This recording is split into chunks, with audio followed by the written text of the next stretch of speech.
Welcome to Translator Tea Times 2, 3-episode podcast series featuring translators in the anime, manga, light novel, and gaming industry, sharing how they got into translation, some of the things they've experienced as they hone their skills, how to improve as a translator, and a lot more. This episode features a conversation between Emily Balistrieri and Jake Jung.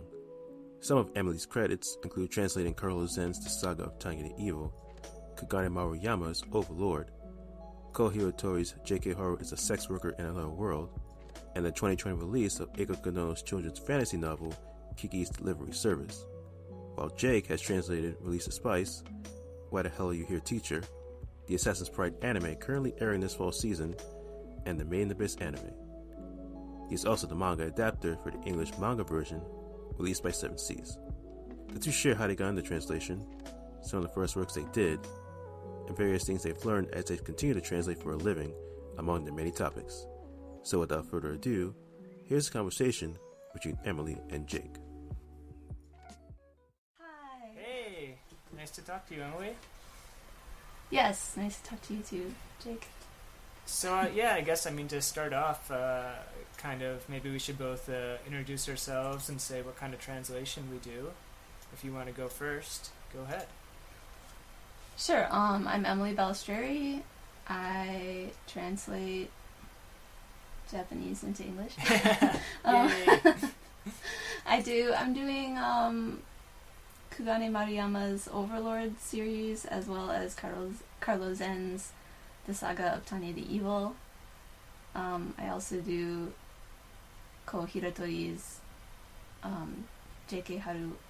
Oh wait, I'm speaking Japanese. Okay, J.K. Haru is a sex worker in another world. There we go. I'm so used to saying it in Japanese that I can't speak English. And some other things. I've done some video games, I've done some subtitles. I also work in-house at Kodansha twice a week in the children's department, doing sample translations of picture books, as well as some kind of middle grade novels. And I also work on approvals, so when they're making like original Disney books or whatever, I translate their original Japanese back into English so Disney can be like, okay. Oh, nice. And back translation. it's kind of cool. Yeah, and it's kind of cool because, it's cool or it's not cool, but since Disney has Marvel and Star Wars now, I get to work on that stuff too, so it's kind of a fun conglomeration of things that I'm up to these days. No, that's definitely really cool. You have a very eclectic, workload with a lot of different stuff to keep things interesting, so that's nice. Yeah, it's definitely different every day. Well, that's good. Even when you're working on the same light novel series for like 4 years, which is cool. Yeah, you need So some what about you? Break in Tell your me schedule. about your Oh, yeah. stuff. Well, I'm Jake Jung. I was born and raised in Michigan, and I first got interested in Japan and Japanese because I had some good Japanese friends in high school whose fathers came over to Michigan to work in the auto industry. And then I also got into anime right before I started college at the University of Michigan, so I ended up majoring in Japanese as well as philosophy. I spent a year studying abroad in Kyoto. After that, I did the JET program for 2 years as an assistant language teacher in Mie Prefecture.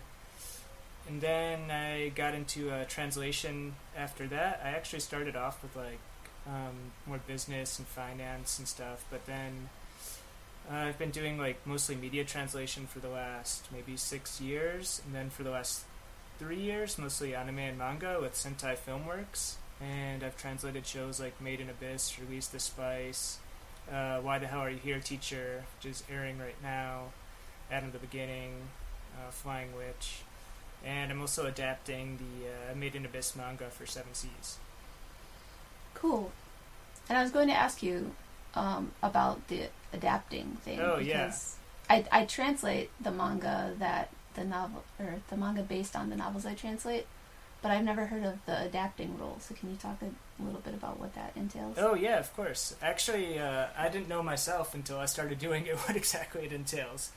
But it's basically, internally, manga companies call it a rewrite, and the job is basically taking the translation that a translator's already produced and really polishing the English and deciding most of the terminology, making those kind of decisions. I mean, of course, consulting with the editor and looking at the translator's notes and things, but, deciding on things like creature names or, how to romanicize, like a character's, name, the katakana into English, like those kind of things. But, yeah. So did they hire you specifically because you had done the anime already, or? Yeah, exactly. Kind of what happened is the anime was started. It streamed as a simulcast, so with the English translations coming out exactly the same time as the Japanese show, and that came out before the manga was ever released in English. So I had read the manga like in preparation to translate the anime, and totally fell in love with it because. Akito Tsukushi's, just his raw drawing ability and his creativity and world building and all that stuff was super cool. So after I started translating the anime for Sentai, I got in touch with Seven Seas and said, hey, I'd be happy to, I heard you recently licensed the manga, I'd be happy to translate it for you guys. And they said, oh, we already have a translator on the project, but we can bring you in on the adaptation role. And I should mention the translator, Benya Axia Conrad, is doing a good job, and it's been fun working with her as well as the editor as well. So it's been nice. Yeah, we just released Volume 6, just came out in English. The work for Volume 7's really all done already, and that's releasing in a couple months. And we're starting work on Volume 8 right now, which just came out in Japan, so I think we're going to finally be all caught up. So that should be nice. Woo-hoo. Yeah. Yeah, I'm not caught up on anything yet. I mean, light novels, just the sheer workload. They're so long, and the authors can really pump them out. So it's a lot to keep up with. Yeah, and then you have like the Saga of Tanya the Evil, which the joke is that they're heavy novels. Oh yeah, they're so huge and thick and dense and like full of military jargon and stuff. Yeah, light novel is a bit of a misnomer. It kind of can give off the wrong impression. At least sometimes. for that one, yeah. I don't know. And then the latest Overlord volume in Japan, they had to increase the price because it was so long. Oh my gosh! Wow. It's like just this massive book. It's probably you might be able to see it on my shelf back there, but it's like what? Yeah. So looking forward to it. Well, is there anything non-translation related you want to tell us about yourself, like your interests or dreams? Anything? I feel like I used to have interests besides like books and translation, but when I got really serious about translating, I kind of I used to do Tai Chi when I studied abroad at Waseda. I was in the Tai Chi club, and that was really fun. So I don't do Tai Chi anymore. I do yoga. Oh, nice. I guess I'm interested in trying to not die early because I just sit at my desk all day. So I try to move around and eat healthy, but I don't know if I have hobbies anymore. I mean, yeah. But I love reading. I know some people, they translate all day and they're like, I can't even look at a book. I wish I could read. And I'm like, no, give me all the books. I'll translate all day and then I'll read until I go to sleep. If I have time, I'm always reading a book, so. No, I think as a translator, reading, things that are well written both in Japanese and in English can really help you and, can feed your creativity too. And it's fun. Yeah, exactly. Yeah, it's a lot of fun. Yeah. And I hear you trying to get some physical activity in because sitting at the desk all day long, isn't the best. But yeah, I think. Right. I guess for me, my big hobby is photography. I do some stock photography with Getty Images, and then also just shoot some landscapes and cityscapes and stuff just for my own entertainment. It's just kind of cathartic. It's so different than sitting at a computer and typing, just getting out into the world. But you know what I do have? I have a pizza toast blog. Oh my gosh, that's amazing. I review pizza toasts, which if you don't I don't know. I haven't really seen pizza toast on the menu in places aside from Japan. I feel like you can get pizzas, obviously. You can get flatbreads, things like that. But pizza toast, while people might invent it in their kitchen at home, it doesn't usually appear on a cafe menu. Whereas in Japan, you go to a cafe, especially the old-timey kind of kisaten type. Oh, exactly, yeah. It's a staple. There's always, it's always there. And so my goal is to get 100 slices by the end of this year. And I'm getting close. Nice. Well, yeah, anything that has to do with pizza is a winner in my book, so I'll have to check out that blog for sure. Sometimes the toast is really good. Like, I love pizza, but sometimes the toast is just what you want at that moment, you know? Mm-hmm. It's a different animal. Anyways, okay, sorry to derail. No. I think that's... Yeah, I also try to get in some reading as well, but I noticed that, ironically, the more I translate anime and manga, the less time I have to, actually, watch other anime. Yes, and, you say ironically, myself. except it's just the natural, the natural Yeah, cost. it's the way, I mean, it makes perfect sense logically, I guess, but it's just kind of funny. Yeah, I'm finally catching up on Isekai Quartet. Oh, yeah. Because, Overlord and a part Tanya of it. are Yeah, both in that's there. Right, yeah. So I'm like, okay, I gotta watch it. And I'm just like, oh my god, I'm so busy. I'm behind on everything. But I'm catching up. It's really funny. So it's nice. great to sneak in an episode now and then when I have time. Cool. So what led you to making a career out of translation, do you think? I guess there wasn't really anything else I ever thought I wanted to do. Except I think when I was 5 or 6, I used to say I want to be a scientist and an author and a soccer coach. I think that was my line when I was a little kid. Wow. But it was not based in any reality, right? Mm-hmm.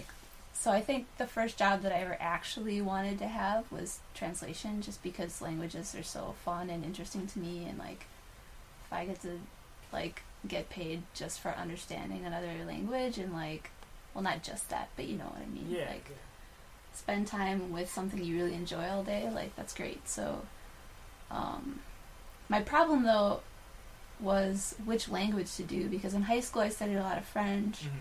And then when I started college, I was doing still some French, and then I decided to be a Russian major, and then I was also doing Japanese for fun. Oh my gosh. And I just kind of realized after about a year and a half that I was reading Haruki Murakami at the time, Okay, right, yeah. crazy.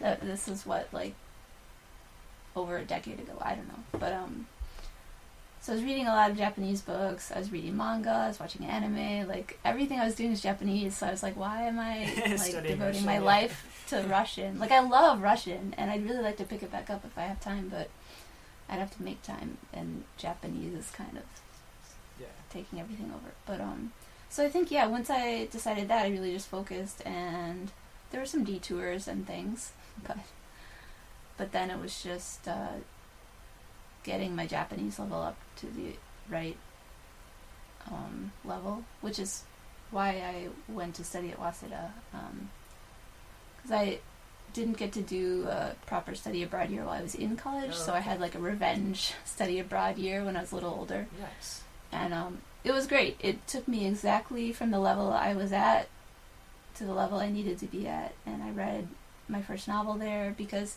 I think I was really holding myself back. Mm-hmm. By saying a whole novel, maybe you need to learn more grammar, maybe you need to learn more vocab, and it's just start and see and use your dictionary. The first few books, you really just have to pull out the dictionary and look up thousands of words, but every time you look something up, you learn something, and even if it doesn't stick, it's somewhere in there for next time when you look it up again. And yeah, I agree. You just need to jump right in. If you try to wait till you don't even need a dictionary to read a full book, you're probably never going to read a book. So just get started. Exactly. So having someone at school kind of kick my butt and be read this, write a report, then I did it. Mm-hmm. And once I knew I could do that, I was like, whoa, novels, okay. Until that time, I'd been thinking of doing video game translation more seriously. Mm-hmm. But once I could read novels, I was like, whoa, there's a huge world out here that is very fun, and that's what I want to do. Oh, that's awesome. So I think that's my long story. Well, I guess... You're saying you're doing more business stuff at first? Yeah, I mean, I kind of actually just really stumbled into translation as kind of like a practical career option, because after JET, I moved down here to Kagawa Prefecture, where I've been for about 9 years now, because it's we're living in my wife's hometown, and we kind of agreed that we'd live down here. And there's really not too many in-house job opportunities besides for teaching English, so like freelance translation just seemed kind of appealing. I had done the translation and interpretation course that JET offers, and I found it pretty interesting, and I just passed JLPT level 1, and I just joined the Japan Association of Translators, just to kind of get a feel for it. And I met a lot of really cool people that made a career out of translation, so I saw that it was a viable career option to work as a freelance translator. And with a liberal arts background, I was pretty used to writing.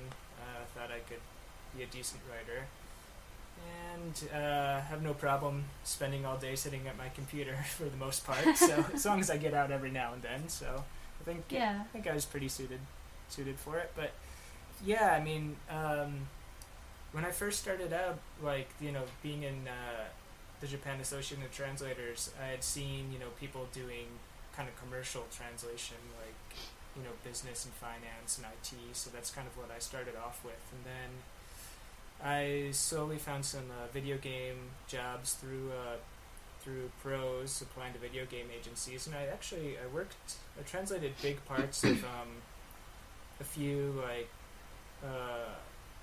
role-playing games on the 3DS that ended up being million copy sellers. But unfortunately, all that work through video game translation agencies is uncredited, so I can't say what exactly. Right. But that's such a bummer. I know. But now, with Sentai, they credit me for everything, so I'm pleased with that. But yeah, that's awesome. I guess, transitioning kind of what's my first, official work that I translated and how it got assigned.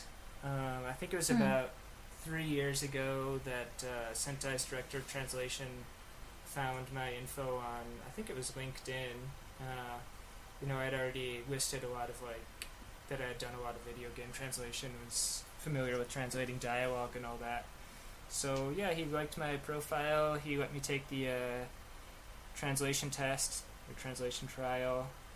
He liked what I did with there's a lot of tricky idioms and jokes and puns, and he liked how I handled the material. And I've been working with Sentai ever since. And I'm super lucky because the director of translation's become a good friend of mine, and we chat about sci-fi movies or whatever, all kinds of stuff. And his last trip to Japan, he came and visited my family in Kagawa and had a few beers, watched some movies and stuff. So I'm lucky to have a boss like that. Yeah. But anyway, the first show I did for Sentai was Flying Witch in the spring of 2016, which is kind of a bit like Kiki's Delivery Service, but with a high school girl's the protagonist, who moves up to Akita from Yokohama, I think. But but it was a perfect first show because it's set in modern day Japan. There's not too much. It's kind of slice of life here, right? Slice of life, yeah. Not too much terminology, and a nice relaxed pace and really soothing. So it was a good first show to do. Nice. Is there? Your first. What was your first official work? My first official, I guess. It's okay, what counts as official, and I guess your first kind of work, but your first I guess your first credited translation, maybe is the way to put it. Yeah, I think the first thing I was credited for was actually Alpaca Evolution. Oh, nice. which is a cell phone game or a smartphone game by Coca-Cola, and they're this tiny little indie dev, and it wasn't their first game, but it was definitely their breakout game. And like you can still look on Twitter and find people talking about it because it's just bonkers. Oh, that's awesome. Because you're an alpaca who knocks out other alpacas and then absorbs them to evolve into this monstrous alpaca creature. That, like, well, I like and the so premise already. every time you evolve, there's like an encyclopedia entry, and we called it the Alpacapedia. Oh, yes, translation. that is awesome. And nailed it. yeah, so that might have been in the Japanese too, though. But anyways, basically these entries, like I was playing the game in Japanese, and the entries were so funny that I was like, oh, like if you only play the game and miss out on this text, like you're missing out on a lot because it's funny. So I just emailed them and was like, hey, I want to translate this game because it's really brilliant. And they were down for it, and I've done a few games with them now, and it's great. One of the latest ones is called The Witch's Isle, and it's really different from Alpaca Evolution. It's like a point-and-click adventure with like actual text and storyline and everything, rather than just a kind of a time-wasty thing. Nice. So they've definitely evolved as developers over the years. But I guess that's a tangent. Okay, so I think that was the first thing I was credited for. The first... Let's see. Like, the way I got my first subtitle job was just through random networking. Like, I went to a party and, like, met people who were like, oh, I actually work on that. And I was like, I want to do that. Nice. And then we just hooked up that way. And for Yen Press, I got hooked up with them because I think one of their editors just saw me talking about translation on Twitter and DM'd me asking if I wanted to take a test.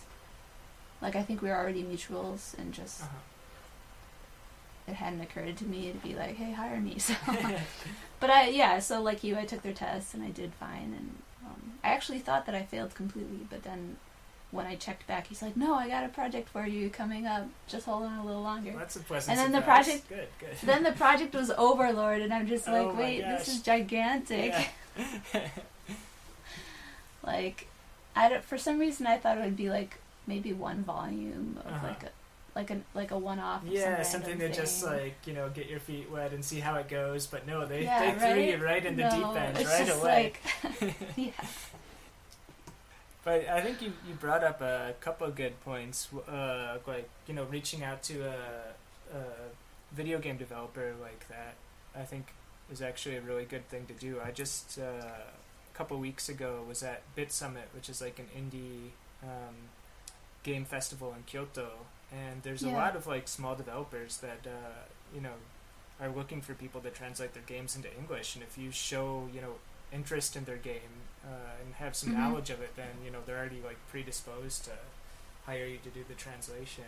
And then just networking. I mean, I think the like translator community that does like Japanese to English games and manga and anime is actually pretty tight knit, and everyone in the community is really a solid person as far as I've seen. And now that I've got to know, like, especially in the video game community, I've got to know like a lot of people that are actually like in the project manager type position. So if I ever go back to video games, I'll finally be able to get some credits in there and be working with people who I'm friendly with and who have my back and everything. So that'd be nice. Yeah, that's awesome. I really like the community on Twitter. Like all the Otaku Zone people are pretty like supportive of each other, and because we all deal with the same kind of stuff. So it's like same kind of content, same kind of difficult deadlines. Like, so I think, we all kind of got each other's backs on Twitter. It's good. I mean, it's kind of like it's kind of like being, like at the office water cooler, because otherwise we're just sitting here at our desks all day. So it's a nice little way to take a little break and see what's going on. Yeah. Mm-hmm. Yeah, because otherwise, I'm just like literally alone in my riddle. I don't even have a cat. I'm allergic to cats, but yeah. Oh, I've got a little toy poodle who often sits on my lap as I'm translating. Oh my gosh, that's so fun. Yeah. And then when I can, I've got 2 young kids, so I try to get most of my work done during the day, and then after I put them to bed, like from like 10 p.m. until I sleep, because around dinner time I can sometimes have like a 4-year-old, bursting in here wanting to go catch bugs outside or something. So yeah, but which it's you fun. have to do that. Exactly. Yeah. Can't pass that up. No, it's a good change up though. Nice. So let's see. What are you working on most recently, and then how do you think that stands out compared to like your very first accredited translation? I was trying to think about this because obviously I'm still working on Overlord. Volume 10 came out recently. Yeah, so I guess I'm still working on Tanya the Evil. I think Volume 6 is coming out next month. Oh, nice. I think, maybe in your case it's just if you've noticed anything different in like approaching, Volume 10 or Volume 6 versus like the first volume. Right. I mean, one thing that's nice is you get a lot of the vocab out of the way. Yeah. Of course, they keep introducing new characters and new things, but the basics you kind of get in place so that you can just flip open your glossary if you happen to brain fart. You need to remember how to spell someone's name or something. But the main thing that's different lately is that I'm starting to do some other types of work. I'm going to be... I can't really talk about details, but I have a couple of middle grade books coming out. Oh, nice. Not for like a year or 2, but I'm starting to work on them, and that's really fun. And it's interesting to work with a different publisher again, just kind of see how different people do things. And yeah, I have like a handful of little secret things that I'm doing that I'm really excited about. But well, I'm sure people will keep up with your Twitter, and when it's time to announce them, we'll look forward to it.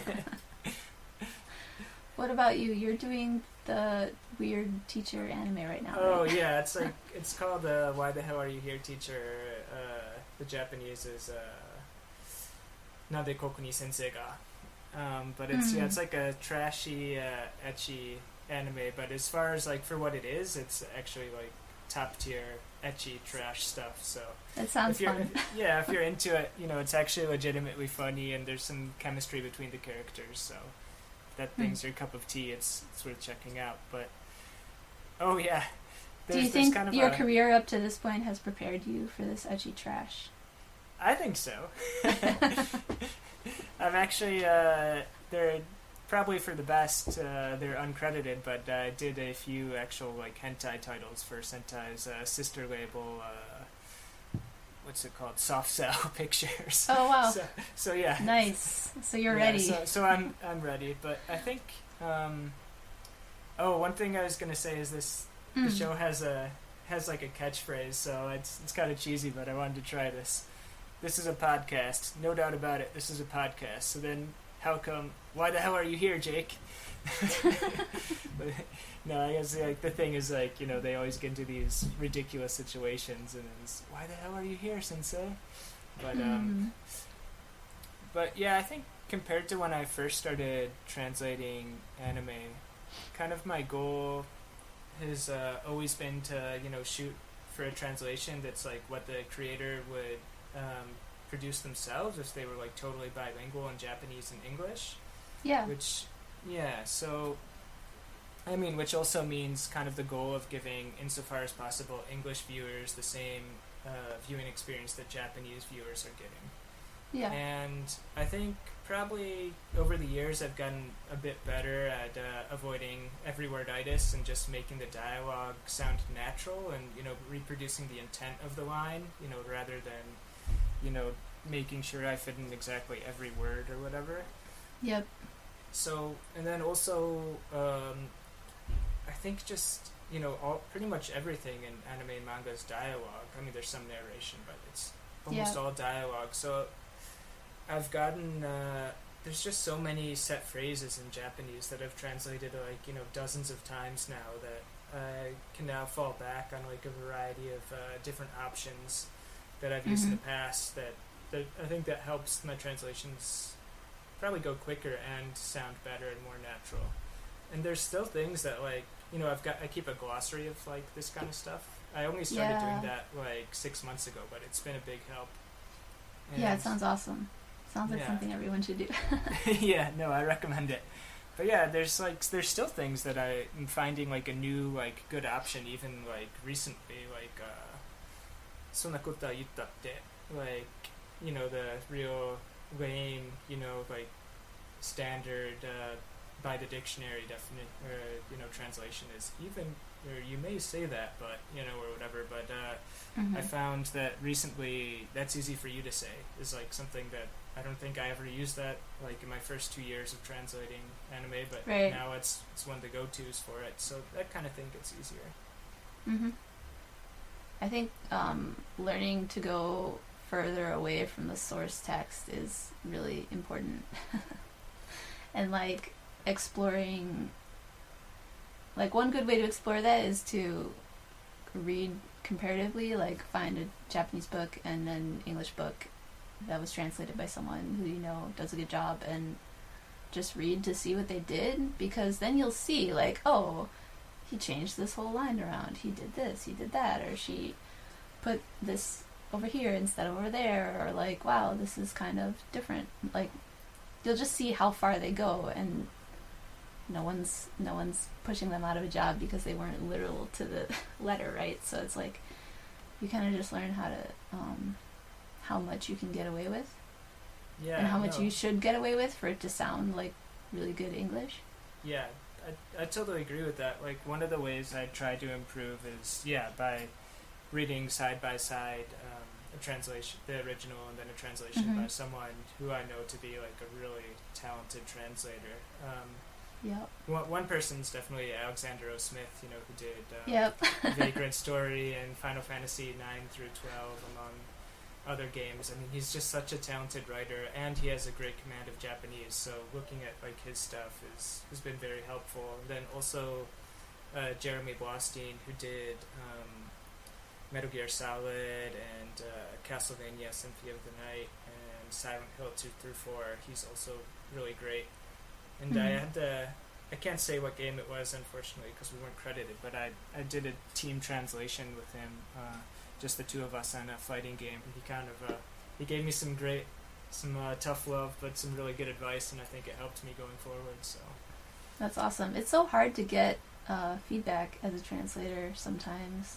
Yeah. Especially when you're doing otaku type stuff, because there's not a whole lot of back and forth with editors usually, at least in my experience.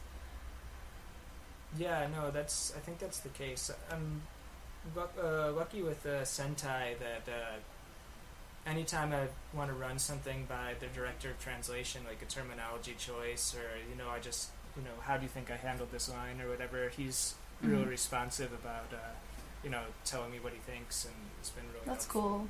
Yeah. But I mean, yeah, for the video game work, for most of it, you know, I never got really any feedback at all. Just the only feedback is they kept hiring me, so. Yeah, right. Well, I guess that's a form of feedback. But no, it's not, that doesn't really help you improve very much, though. Right, yeah. I think, I really like doing J.K. Haru with J-Novel Club, because I got to really work closely with the editor, and I think we put out the book exactly how we wanted it to go out, which is awesome, because I feel like that never happens. Like when there are so many people working on it and there's not a lot of close collaboration, I feel like you know, mistakes slip in and whatever, and that's, you know, unavoidable, I guess, in some cases. But getting to put something out where you feel like, okay, any typo, anything that's wrong with this book is completely my fault. Like, it's very rare that you can say that. Yeah. No, I read the first couple chapters, and your translation is amazing. I mean, it reads like so well, and I mean, that's like some tough material too, but it's like you create some very vivid like imagery with the stuff. So Haru's such a funny character too. Like, she's Yeah. kind of a smart ass, but also has her like insecurities and things. I don't know, she's interesting to follow, even if you don't always agree with what she's doing. Yeah, it's good to have very three-dimensional, well-rounded characters like that. I think. Yeah, it definitely helps when you're trying to make good dialogue and stuff. Yeah. Is there anything you think has like changed a lot in the industry from when you started until today? In the industry.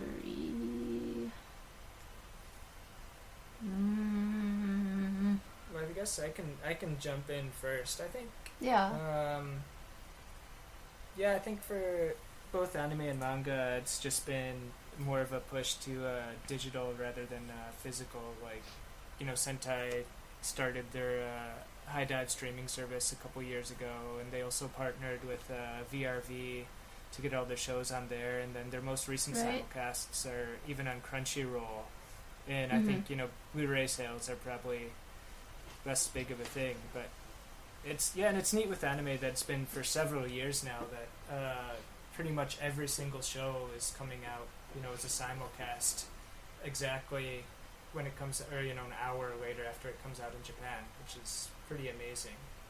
And then they're even doing Funimation and Sentai are even doing the simuldubs or dubcasts. They both have got their own terminology, but where they're like, the English dub is coming out like 2 weeks or something after the show airs in Japan, which is that's nuts. It's a pretty amazing level of coordination that takes. But I had one show, Release the Spice, where that was the case. Like, so I mean, there's even extra work to make that happen. Like, I had to first send in like a translation of just the script, and then update it when I got update the translation after I got the pre-video, which is kind of like the rough schematics that like the voice actors use. That's like not colored in, and the line drawings are really rough and everything. And then of course the final translation after the final video's done. So it's more work, but it's really neat for fans of English dubs to be able to keep up with like the conversation as the show's coming out. And then manga too, just more digital stuff on like Kindle and Bookwalker, and then now with Manga Plus, all the Shonen Jump titles are being released in English, right when they come out in Japan, pretty much. So that's neat. Yeah. But it puts it's more cool. pressure. I feel like it puts more pressure on like the whole production system. So it's a double-edged sword. I mean, what's your take on it? I don't know. Like, I just remember working on simulcast anime and being so frustrated because, like, there would be a week where something would happen and there'd be like a cliffhanger. And if I hadn't been reading the manga, I wouldn't have known how to translate certain things, and I would have screwed it up because, there was some weird term or something that turned out to be this or whatever. And it's just like, it's like you feel really unsupported because you're just supposed to know what it is, even though you don't. Like, you're just like, okay, I hope this is what it is because it has to go out this week. Like, it's like people want to read it right now, so you're put in this position of making a choice without having all the info that you need to make it, and it's really stressful. I definitely hear you on that. I mean, I think it goes for like manga and anime, and like now, like J Novel Club is serializing novels too, which is really cool. But it's also just like another like symptom of that. Like, everyone needs their fix right now, and they can't wait 2 seconds to. But of course, it's never 2 seconds, and that's what they'll say. But anyway. Yeah. I mean, for manga, for anime, so much of it's based on manga that, for me, if I'm working on a simulcast, reading the manga ahead of time is a big part of, like, the preparation I do, actually. But, I mean, you do get anime originals, and sometimes it's something like Classicoid, where it's, like, super episodic, and it's almost never a problem with like cliffhangers and things like that. But then like Mhm. Release the Spice, like the whole plot is that there's like a traitor. So like every like red herring or like every like ambiguous line or something is so important to get Right. right. So there are a few things that they ended up being small things. Maybe I lucked out that I did change after it was all done airing. That Yeah. are going to be fixed for the Blu-ray. But Mhm. yeah, it puts extra pressure on you. Yeah, it's great that you're able to do that, Yeah. but I also feel like lots of people just watch the simul and then it's like, oh yeah, I saw it. But I don't know. Maybe I'm wrong. Maybe most fans are more hardcore than me.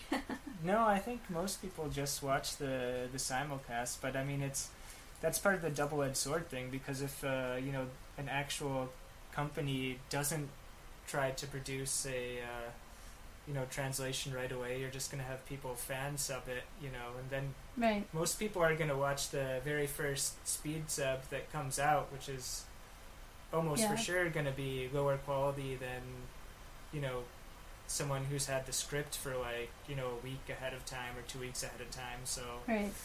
yeah, it's tricky. it's tricky. Yeah. Anything crazy or cool that's happened to you because of your translating?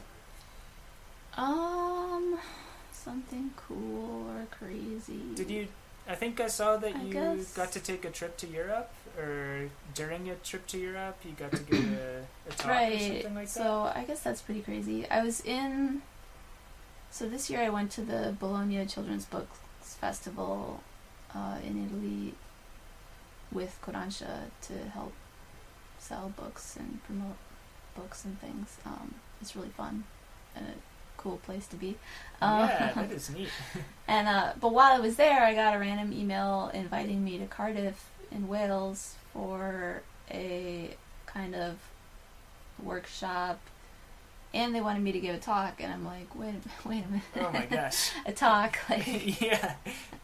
Pressure like out of nowhere. I've never given a talk, and this is very last minute. It was very last minute because someone else couldn't make it, so they're like, hey, like someone recommended me, and I was like, well, I better go. Like, it was just such good timing with like, because it dovetailed perfectly into the end of my Europe trip.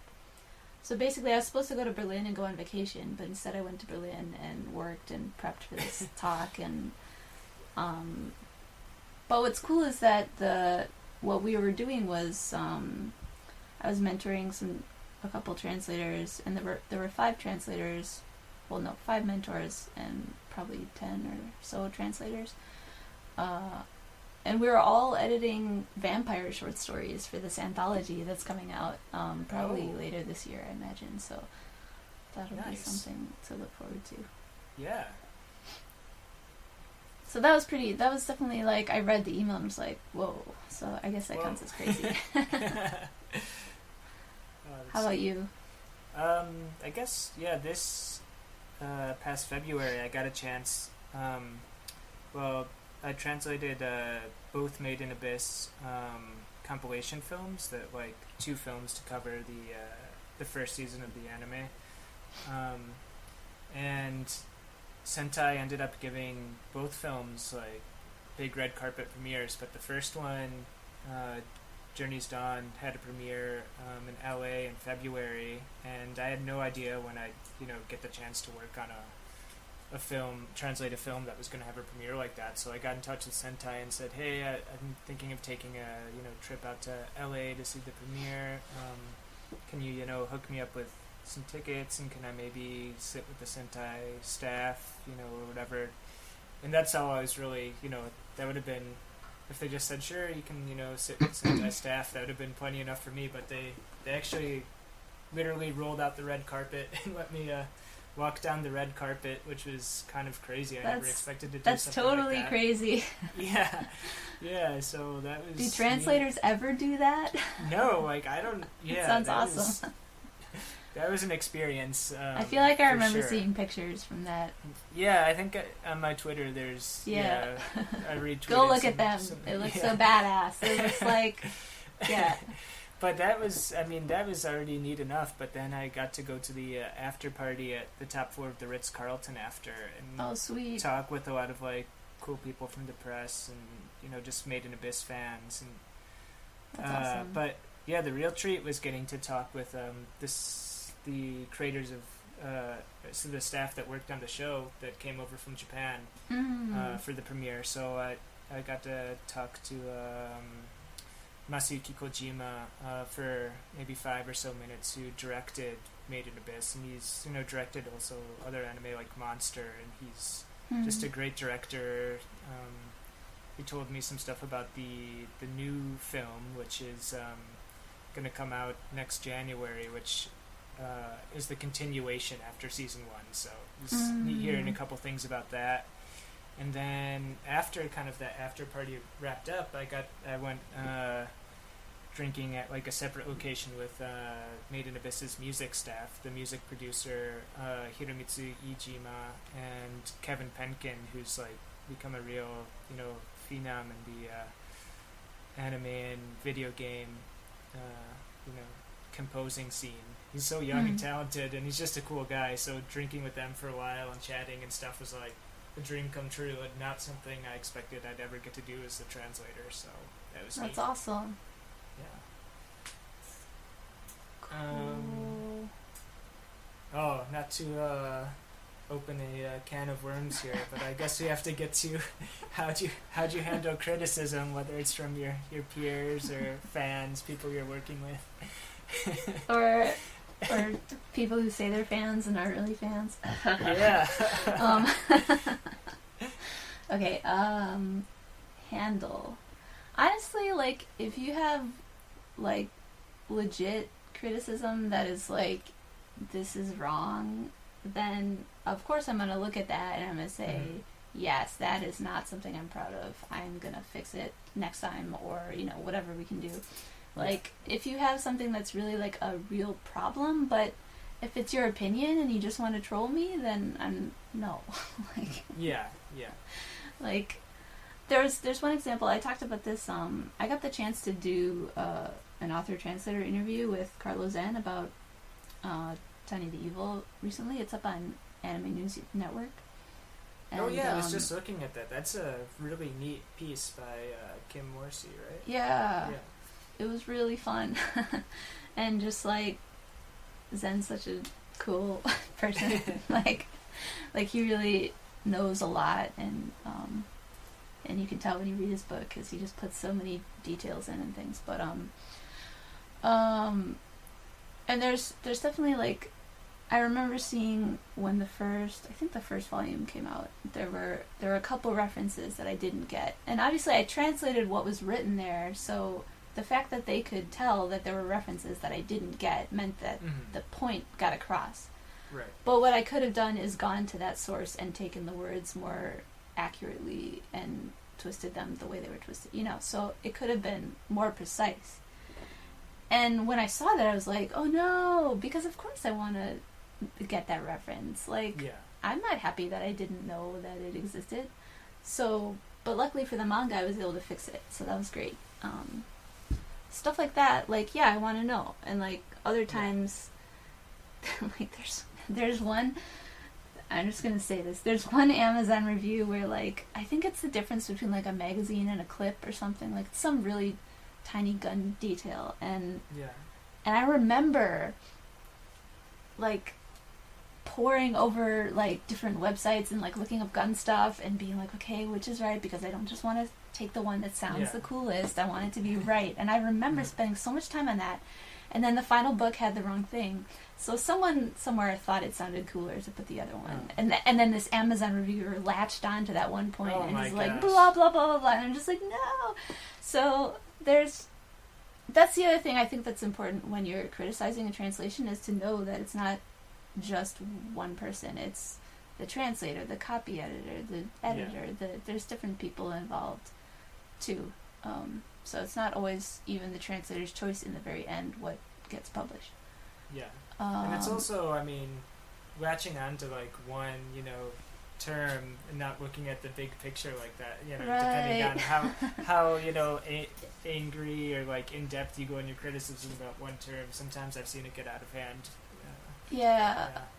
Yeah, there's drama. But yeah, when it's something really that's factually wrong, or like the Japanese is actually saying something else, then yeah, I'm very interested in knowing about that. But of course, we're also interested in knowing if you like what we do too. So I'm always happy when people tell me I'm doing a good job, because external validation feels good. Yeah, no, it always makes my day when someone says they really enjoyed a translation or a pun or, you know, something like that. We translators definitely enjoy hearing that, but I'm also always all ears to, you know, correct any actual mistakes. And, you know, with anime, like, when something comes out, there's a lot of discussion, you know, immediately after the episode, so I make sure to check Reddit and Twitter and anywhere else I can find, and if I find any legitimate mistakes, I make sure to get them fixed. Like, every once in a while there's something where, I think I've had like a couple times where I ended up choosing the wrong subject, you know, the subject is unstated, and then, you know, afterwards, it was actually this person, but yeah, so anytime there's an actual mistake, I'm happy to hear about it and try to get it fixed. And then I think in general, and I think you're really great with this, like, to be a translator, you know, of Japanese media who has like a, you know, public profile and stuff, I think you need to have a pretty tough skin and, you know, be confident in your abilities, both Japanese and as a writer, because I mean, even if you're really, you know, qualified for the job and doing your best, like, one, you know, very occasionally, like, a small mistake will, like, creep in, and unlike, you know, I was thinking about this, unlike if you're, like, a musician or something, and someone says, like, you know, they don't like your work, that's, like, just their opinion, but if you actually make, like, a mistake, it's, like, it's harder to, like, brush off an objective mistake, but I think I've come to... You know, I think I've developed a tough enough skin that I'm pretty fine having a public persona and everything. And in general, fans have been really great. You know, mostly I receive like a lot of thanks and stuff for my work, and I've got pretty good interactions with fans. But I mean, like you're saying, sometimes there's some like little thing that can make people upset, and it's just kind of strange. Like, Made in Abyss, the name of like the base, the forward operating base on the 5th layer is Ido front, and you know, in the katakana it's just Ido fronto without the little 10 in the middle. But I've separated into 2 words, and I've seen Japanese fans write it in English separated in 2 words too, but I guess the fan translation had it all as like 1 word, and some people like were like upset. It was broken into 2 words, and I'm like, I mean, you know, rendering katakana into English is always a judgment type thing. Like, if you look at New Yorku, you know, it's all just one katakana thing, but of course we know that it's actually New in York. It's not just one thing pressed together, but anyway, it's always, I don't know, and you get the stuff like, why didn't you use san and chan? And it's like, well, because I don't have to. Like, this doesn't even take place in Japan. Like, at some point, I don't know, you know. Yeah, my policy is if it's not taking place in Japan, then I definitely don't like seeing honorifics. I think it just sounds weird and kind of unprofessional. But I think it is Sentai's policy to generally use like san and chan for stuff set in like a Japanese high school type setting, which I'm okay with. But Yen Press, we do san-chan in manga, but not in novels, which is interesting. Oh, that is interesting. Yeah. Although for Tanya, I think we cut them entirely because it's obviously not in Japan. They'd just be weird. I think part of for Tanya, I think it would be weird, so I think it's good you don't use them. Yeah. I think part of Sentai's reasoning is, especially with like simulcasts, there's been a few cases where in the past they didn't use them, and then it would get to like episode like 6, and there'd be some big dramatic scene like, don't, Yobi stay, don't, not use an honorific with me. And it's like, oh, how am I gonna, oh no. Yeah. But yeah. There are definitely times like that. But I mean, in general, you need to be creative. Sometimes you can just kind of fudge your way around it. Yeah. Yeah. Because in the end, like, taking the san off someone's name is just a form of disrespect, right? So yeah, there are other ways, there are attitudes you can have people take, Yeah. Mm-hmm. It's all just kind of. On the other hand, like, I should say that I don't think there's anything wrong with keeping them necessarily. Like, I used to feel more strongly that they were unnecessary and we could write around them and be fine. But also, like, if you do want to keep them, I think there's arguments for that. And I've read other books, like from different cultures that kept sort of these kind of similar types of markers. Mm-hmm. And it wasn't weird to me, and it was interesting. So from that experience, I was like, oh, maybe it's fine, and people can just think of it as a Japanese thing, like sushi. Yeah, like tsunami, samurai. Yeah. But I think there's more important aspects of a translation than whether or not honorifics are made. How about how good is the writing? Yeah. How accurate. But I don't know. Yeah. I think you can never please everyone either. So no. Yeah, just have to be happy with your own work, I think. Exactly, yeah. I think we talked about a lot of tips and stuff, but are there any that we haven't mentioned yet that you want to hit on? I'm trying to think. Yeah. Because we talked about reading in parallel. Yeah, reading in parallel, keeping a glossary of translation choices you've made for like common phrases and stuff. Yeah. And just like reading a ton. Yeah, reading a ton. Maybe getting into translation theory just a little bit. I mean, I think if you read just like a book or two, you'll see, if it's going to help you in practical terms or not. But there's right, and like it can give you some ideas, I guess, on just like ways to think about translation that are interesting. Yeah. If you really I hope if you're translating, you really enjoy translating.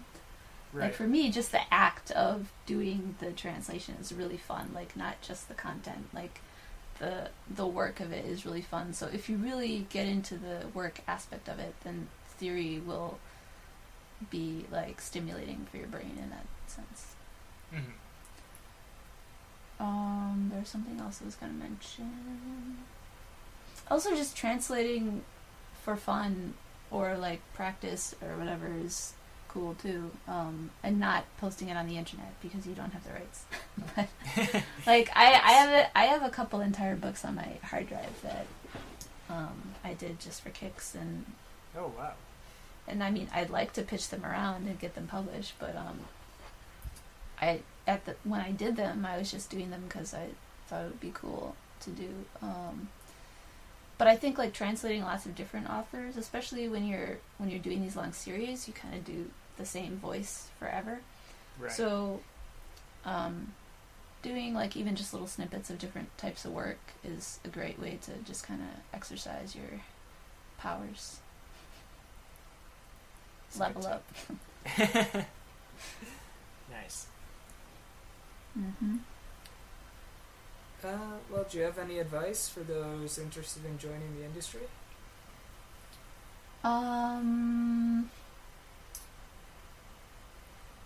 If you're translating into English, don't underestimate how much English you should learn and study. I've always liked reading in English and writing in English to some extent as well. So, and really, like I said, when I was 5, I said I wanted to be an author. It turned out I had a hard time coming up with stories. So, taking a story that's already done and writing it is much more my style, I guess. And but you do have to have the English chops, right? And oh, absolutely, yeah. I totally regret not doing a double major in English, honestly. Like, I wish I had more formal English education, because you really, every single person has to brush up their grammar when they start doing professional writing of any sort, I think. Like, I don't know. I feel like even if you have really good grammar, there's always going to be a couple things that you're going to want to look up and double check yourself on, and there's no shame in that. Oh yeah, absolutely. I mean, brushing up, on your grammar, and then, just your English skills in general is really important. I think, like you were saying, a lot of people overlook that. I mean, it's one thing if you're doing, even with like finance translation or IT translation, your English writing ability matters. But especially with, media, games, and anime and manga and novels, your ability to write dialogue is so important that it's not just about your Japanese ability. And I think we've all seen, some occasional, fan, translations of like, news articles or, interviews or something on Twitter where it's just like, oh, this is such a direct translation that it reads so awkwardly in English, and the Japanese ability isn't the problem. It's the ability to, produce some actual, readable English. Natural English. Yeah, exactly, yeah. But I guess I'll give a practical piece of advice, which I think if your end goal is to work in the anime, manga, or light novel field, maybe consider starting with video games, because there's just so much more work in general to go around, I think, especially with all the mobile games nowadays, that it should be easier to get into that field at first, and that provide a lot of like actual paid translation experience, and also give you some practice translating dialogue, because video games nowadays usually have quite a bit of dialogue. The other thing I would say is time management. Oh my gosh, yeah. Like, when you're a freelancer, it's not even only about working at home. It's about just like the schedules are tight, and they can be really hard. Yeah. So if you're not on top of yourself, you're gonna struggle. And so it's just about knowing what you can do, or trying to know. I struggle with this a lot, so like knowing how much you can handle, and not overcommitting yourself is a big deal. I say as I'm like crossing my fingers, just hoping that I can do everything I said I would do. No, yeah, I agree with that completely. I got in over my head, in terms of deadlines. The first couple years I was translating, and then I still occasionally do, but now if I do it, it's more knowingly. Like I know I'm, stretching myself a little thing to work on something I really want to work on, or something like that. Yeah. But I mean, in general too, freelance translating, you've got to manage your own time and deliver something, before the deadline, and it's not like, working in an office where, you're just there certain hours, and however much you get done is what you get done. You need to be able to, finish something by the time you say you're going to finish it. So you should probably, be suited to having like the capacity and self-control to make that happen, I guess. I'm just over here like crying. Well, I mean, I don't have to translate these monstrous light novels, so I just bow down to you. I mean, that is amazing. But yeah. If I can hit my upcoming deadline, then I will accept that amazing. That's my deal with you. Okay, sounds good. Well, is there anything else, or is this let me wrap it up? Let me tell everyone to go buy Tomihiko Morimi's The Night is Short, Walk On Girl when it comes out July 23rd, because it's an amazing book. It won awards in Japan, and what else? There was that anime movie, and the anime movie's good, but Morimi really stands on his own. He's a great author, and I hope the translation turned out good and everyone loves it. Yay! Cool, yay! I will check that out. Please do. From Yen Press. Awesome. anything from you? I guess just tell people to keep supporting the Made in Abyss English releases from Seven Seas. I guess Made in Abyss I saw was Seven Seas' third highest grossing manga of 2018, so it's Nice. doing pretty well so far, and Ooh. hopefully people keep supporting it because the story keeps getting more and more bizarre, but in a good way. With lots of crazy stuff going on. And Cool. also, of course, the new movie that I'm sure will, coming out in Japan January of next year, and I'm sure in the States not too long after that. So definitely check that out, because that arc of the manga is one of the most intense, and I know with the movie budget, they're gonna Kinema Citrus is gonna do it justice. So it Awesome. should be fun. Yeah. Yay. Thank you for listening to the Translator T×2 podcast. To learn how this project got started, please feel free to check out theorashi.com for more information. The theme song is Somnolent Nova by City Girl, which you can listen to in full on various services such as YouTube, Spotify, Bandcamp, and Apple Music.